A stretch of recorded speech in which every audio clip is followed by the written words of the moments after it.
பிஸ்னஸஸ்லாம் எப்படி இன்டெகிரேட் பண்ணுறாங்க ஏஐ அவங்களோட ஒர்க் ஃப்ளோவில்?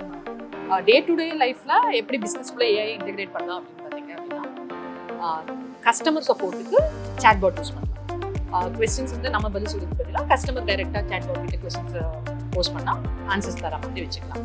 அதுக்கப்புறம் பார்த்தீங்கன்னா சப்ளை டிமாண்ட். ஓகே, இப்போ இ-காமர்ஸ் சைட்ஸில் இருக்குன்னா அவங்க என்ன பண்ணலாம் அப்படின்னா, அவங்க ப்ரிடிக்டிவ் அனாலிட்டிக்ஸ் யூஸ் பண்ணி அவங்களுடைய டிமாண்ட் என்னவா இருக்கும். ஸோ லாஸ்ட் பீரியட்ல அவங்களுக்கு எவ்வளோ டிமாண்ட் இருந்துச்சு, அவங்க எவ்வளோ சப்ளை பண்ணாங்க. ஸோ அதே மாதிரி அதோடைய டேட்டாஸை வச்சு ஃபோர்த் கம்மிங் இயர்ஸில் மந்த்ஸில் எவ்வளோ அவங்களுக்கு டிமாண்ட் இருக்கும், ஸோ அதுக்கான சப்ளை எவ்வளோ இருக்கும். ஸோ அந்த மாதிரி இன்டெகிரேட் பண்ணலாம். அதுக்கப்புறம் யூசர் எக்ஸ்பீரியன்ஸ், கொஞ்சம் கஸ்டமருக்கு இன்னும் நல்லா எக்ஸ்பீரியன்ஸ் கொடுக்கறதுக்கு we have different integrating tools use பண்ணலாம். இப்போ பார்த்தீங்க அப்படின்னா, இப்போ நம்ம இ-காமர்ஸ் சைட்ஸ், ஃப்ளிப்கார்ட், அமேசான் இதெல்லாம் பார்த்தோம்னா, இப்போ நம்ம ப்ராடக்ட்டுக்காக எதாவது சர்ச் பண்ணலாம். ஸோ நம்ம வந்து we keep on scrolling. Okay, so இப்போ அதில் என்ன கொண்டு வந்துட்டாங்கன்னா, as a human நம்ம ரொம்ப நேரம் ஸ்க்ரோல் பண்ணிகிட்டே இருக்க முடியாது. ஏதாவது ஒரு சர்டன் பாயிண்ட்ல நம்ம ஸ்டாப் பண்ணணும். அதுக்கப்புறம் தென் வில் ஸ்டார்ட் பண்ணுவோம். அப்போ அந்த பாயிண்ட் தான் ஹாட் ஸ்பாட். ஸோ அப்போ அந்த இடத்துல நீங்கள் ஏதாவது ஒரு ப்ராடக்ட்டை டார்கெட் பண்ணீங்க அப்படின்னா it will attract the customer.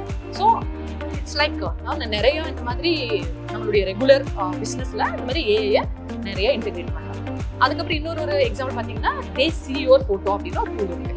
அதில் நம்மளுடைய ஃபோட்டோ மட்டும் நீங்கள் அப்லோட் பண்ணிட்டீங்கன்னா அதே என்ன பண்ணிடுவோம் அப்படின்னா, என்னுடைய ஏஜ் என்னவா இருக்கும், நான் வந்து எந்த ரிலிஜியனை சேர்ந்தவங்களா இருக்கும், ஸோ என்னுடைய இன்ட்ரெஸ்ட் என்னவா இருக்கும், நான் வந்து ஆஃப்லைன் பர்ச்சேஸ் பண்ணுவேனா இல்லை ஆன்லைனில் ரொம்ப இன்ட்ரெஸ்டாக இருப்பேனா.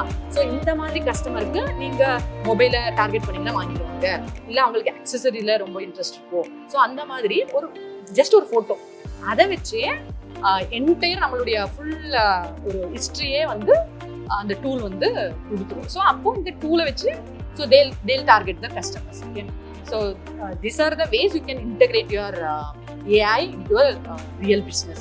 So இதுல வந்து நீங்க நம்ம முக்கியமா என்ன பார்க்கணும் அப்படின்னா, நம்ம AI வந்து it should align with the goal of our business. So it's like technology and human kind ரெண்டுமே intertwined.